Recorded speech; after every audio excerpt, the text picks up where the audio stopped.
Legge sull'obbligo dei vaccini all'esame del Parlamento tra polemiche e confusione, le istruzioni per l'uso, l'intervista al medico Irene Milisenda.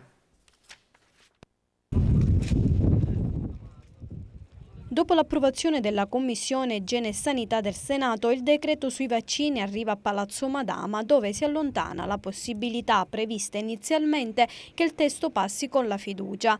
Concluso il passaggio al Senato, il 24 giugno il decreto approderà alla Camera, dove i deputati dovranno convertire il decreto in legge entro il 6 agosto. La principale modifica dal testo del decreto, dopo il passaggio in Commissione, riguarda la riduzione delle vaccinazioni obbligatorie, passate da 12 a 10. Polio, difterite, tetano, epatite B, pertosse, emofilo di tipo B, morbillo, parotite, rosolia e varicella, senza le quali i bambini fino ai 6 anni non potranno essere iscritti al nido e alla scuola materna.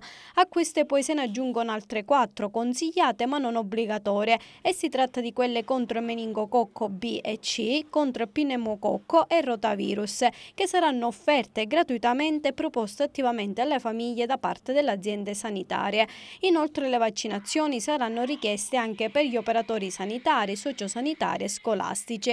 Tra le novità arriva anche l'ok alla riduzione delle sanzioni per i genitori che non vaccinano i figli, da 7.500 euro a 3.500 euro. Poi, tra gli emendamenti che hanno ottenuto il plauso della Commissione Sanità, l'istituzione dell'anagrafe vaccinale nazionale, che registrerà la situazione vaccinale in Italia, e si sta discutendo in aula anche su un emendamento che prevede la vaccinazione obbligatoria anche per i minori stranieri non accompagnati.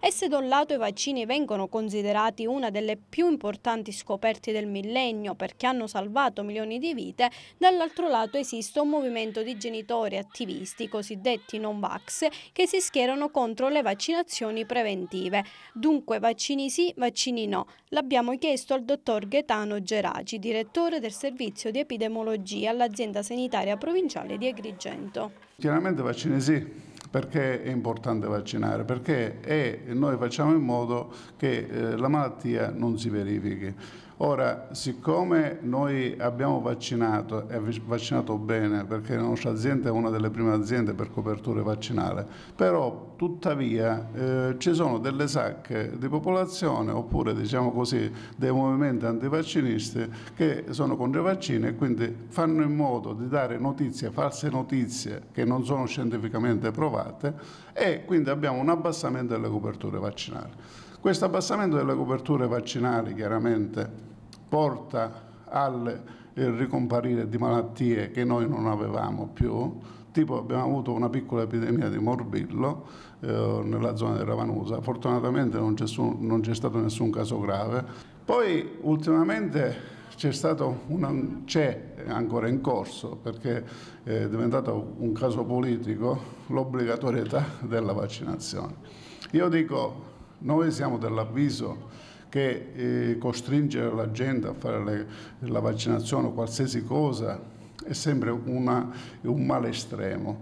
Però tuttavia noi siamo in una situazione in cui le coperture vaccinali si abbassano, quindi il Ministero ha ritenuto opportuno aumentare l'obbligatorietà da 4 vaccini a 10 vaccini. Noi da 2 anni abbiamo già attivo questo calendario vaccinale nella nostra provincia e posso dire che noi vacciniamo per il meningococco B, per il meningococco C, come pure per le altre vaccinazioni.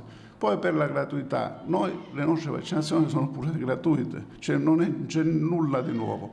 Per noi cambia semplicemente qualche cosa che ultimamente magari se ne parla di più, quindi magari questo può favorire la sensibilità di qualcuno che prima era contro le vaccinazioni, e quindi possiamo superare questo scoglio, cioè possiamo superare, ritengo, lo scoglio dell'autismo collegato al morbillo, rosolia e parotite, oppure altre fesserie che si dicono. C'è tipo il mercurio contenuto nei vaccini, che è dal 2002 che non c'è più mercurio come adiuvante nei vaccini, oppure altre sostanze, oppure altre cose che mettono in giro tutti questi antivaccinisti.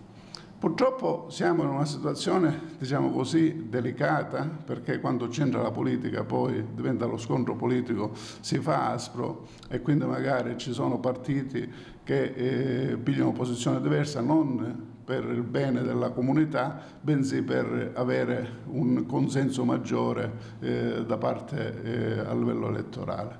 Quindi io ritengo che la cosa la dobbiamo riportare ai termini giusti, cioè ai termini della scienza, e quindi dobbiamo dare le informazioni giuste. Noi dobbiamo fare in modo che l'atto vaccinale sia un atto volontario delle persone, cioè che debbano portare i propri bambini, i propri figli, e debbano essere consapevoli che la vaccinazione è qualcosa di importante e che non può essere rimandata oppure non può essere non fatta.